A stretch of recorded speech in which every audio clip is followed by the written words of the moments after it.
Good morning बच्चों। आज हम लोग आगे देखेंगे तरंग से संबंधित कुछ परिभाषाएं, है ना। क्योंकि पिछले क्लास में हम लोगों ने तरंग के प्रकार और उसके दोनों में डिफरेंसेस ये सब हम लोग देखे थे। आज आगे देखेंगे हम लोग कि तरंग से संबंधित कुछ परिभाषाएं हैं। जैसे पहला है आयाम शब्द। आयाम इंग्लिश में इसको कहेंगे एम्पलीट्यूड। एम्पलीट्यूड AMPLITUDE एम्पलीट्यूड कहते हैं, ठीक है। इस आयाम का मतलब होता है कि जब कंपन करने वाली कोई वस्तु, यानी जो तरंग से संबंधित है, तो तरंगों में कोई वस्तु माध्यम का जो कण है वह अपनी दिशा की ओर, सपोज करो कि ये एक कंपन करती हुई कण का हमने सिंगल कण बनाया, तो यह जो कण है अपनी माध्य स्थिति से, यानी अब ये माध्य स्थिति इसकी कहलाएगी। इस कण की माध्य स्थिति ये है और यहाँ से ये ऊपर की ओर गई और फिर नीचे आई, फिर इतना, तो जितना ये ऊपर जाती है उतनी ही नीचे की ओर आती है, ठीक है। तो एक ओर माध्यम के कण जितना दूरी तय करते हैं, ये जो दूरी है इनकी, यहाँ से यहाँ की ये माध्यम के कण की दिशा है और ये माध्य स्थिति से एक ओर जितनी दूर तक जाता है वह उसका आयाम कहलाता है। आयाम को स्मॉल a से प्रदर्शित करते हैं। माध्यम के कण कंपन करते समय अपनी माध्य स्थिति के दोनों ओर कंपन करते हैं, तो एक ओर पर जितनी दूरी तय करता है उसे उसका आयाम कहते हैं, ठीक है। क्योंकि दूरी तय करता है, अभी मैं बार बार कहा कि माध्यम के कण एक ओर जितनी दूरी तय करते हैं वह उसका आयाम कहलाता है। दूरी तय करता है, इसका मतलब आयाम का मात्रक क्या हुआ? मीटर। क्लियर है ये? आयाम का मात्रक हो गया मीटर। दूसरा है आवर्तकाल। किसी माध्यम में तरंग संचरित होने में एक कंपन पूरा करने में, यानी एक, जैसे अब यह जो माध्यम का कण है ये यहाँ गया और यहाँ से यहाँ तक आया, पुनः माध्य स्थिति में आ गई, तो यहाँ से लेकर के सपोज कर ये A है, B है और C है, ठीक है। तो A से C तक आने में, A से C तक आने में जो समय लगता है, यानी एक कंपन पूरा हो गया, एक सिंह और एक गर्त का निर्माण हुआ, अर्थात एक कंपन पूरा हो गया।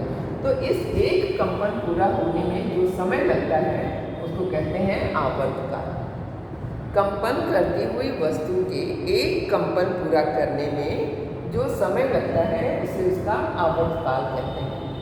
तो चूंकि आवर्तकाल जितना समय लगता है समय, तो इसको कैपिटल T से प्रदर्शित करते हैं और इसका मात्रक क्या होगा? सेकेंड। आवर्तकाल का मात्रक होगा सेकेंड, ठीक है। एक कंपन पूरा करने में जो समय लगता है वो उसका आवर्तकाल कहलाता है। और चूंकि आवर्त का टाइम पीरियड इसको कहेंगे इंग्लिश में, तो इसको T से प्रदर्शित करते हैं और इसका मात्रक होता है सेकेंड। तीसरी परिभाषा है आवृत्ति। यह जो कंपन करने वाले कण है, यहाँ से यहाँ गए, एक कंपन पूरा हुआ, फिर यहाँ से नीचे आए, यहाँ तक गए, तो यहाँ से जब ये नीचे आया तो फिर यहाँ से फिर यहाँ तक जब आएगा तो एक कंपन पूरा हो गया, एक बार ऊपर एक बार नीचे, और फिर माध्य स्थिति में जब आ गया तो दूसरा कंपन पूरा हुआ। तो इस तरह से एक सेकंड में कितना कंपन कर रहा है, यानी जो सिंह और गर्त का निर्माण हो रहा है वह एक सेकंड में कितना हो रहा है। एक सेकंड में होने वाले कंपनों की संख्या को, कंपन की संख्या कितने समय में? एक सेकंड में। तो इसको कहते हैं आवृत्ति। एक सेकंड में होने वाले कंपनों की संख्या को कहते हैं आवृत्ति। तो इसका मात्रक क्या हो जाएगा? संख्या का कोई मात्रक नहीं होता, इसलिए कंपन, और सेकंड ये समय का होता है सेकंड। क्या हो गया ये? कंपन प्रति सेकंड। कंपन प्रति सेकंड को ही हर्ट्ज भी कहते हैं, क्योंकि वैज्ञानिक हर्ट्ज ने इसका खोज किया था, इसलिए उसके नाम पर, वैज्ञानिक के नाम पर इसका नाम होता है हर्ट्ज, HERTZ, ठीक है। इससे हलक लगा है, हर्ट्ज का उच्चारण छोटा है। तो ये HERTZ इनका पूरा नाम होता है इंग्लिश में, और हर्ट्ज कहते हैं। तो कंपन प्रति सेकंड को ही हर्ट्ज भी कहते हैं, ठीक है। तो आवृत्ति की परिभाषा क्या हुई? एक सेकंड में होने वाले कंपनों की संख्या को आवृत्ति कहते हैं। इसका मात्रक होता है हर्ट्ज। तरंग दैर्घ्य क्या है? इसके पहले भी बताए हैं कि दो श्रृंगों और दो गर्तों के बीच की दूरी को तरंग दैर्घ्य कहते हैं। इसे लैम्ब्डा के द्वारा प्रदर्शित करते हैं और इसका मात्रक होता है मीटर। तरंग वेग क्या होता है? एक सेकंड में तरंग जिस गति से आगे बढ़ता है, कोई तरंग यदि एक सेकंड में जितनी दूरी तय करता है उसे तरंग वेग कहते हैं।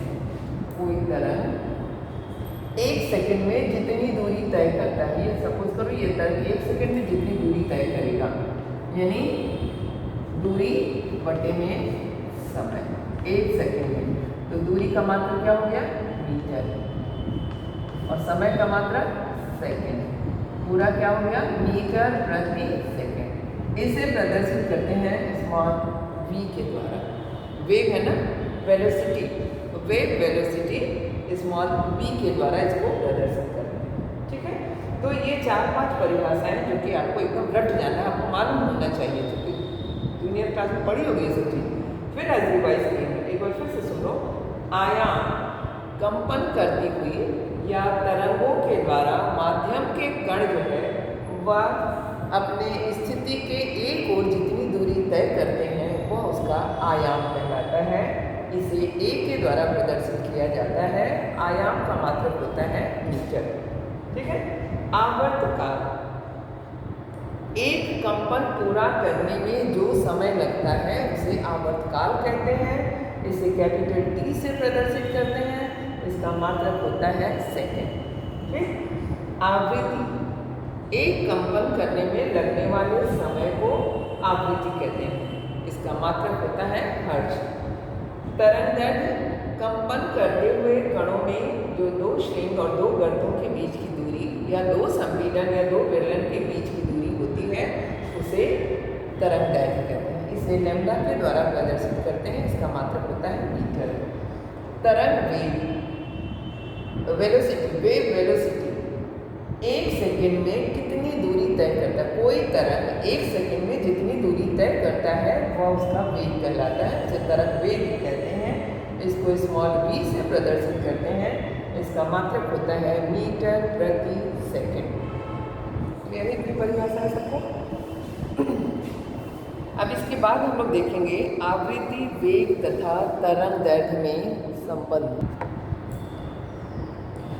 देखो इसमें आवृत्ति, वेग तथा तरंग दैर्घ्य में संबंध मोस्ट इंपॉर्टेंट टॉपिक है। ये एग्जाम में हमेशा आता है कि आवृत्ति, वेग और तरंग दैर्घ्य में संबंध स्थापित कीजिए, ठीक है।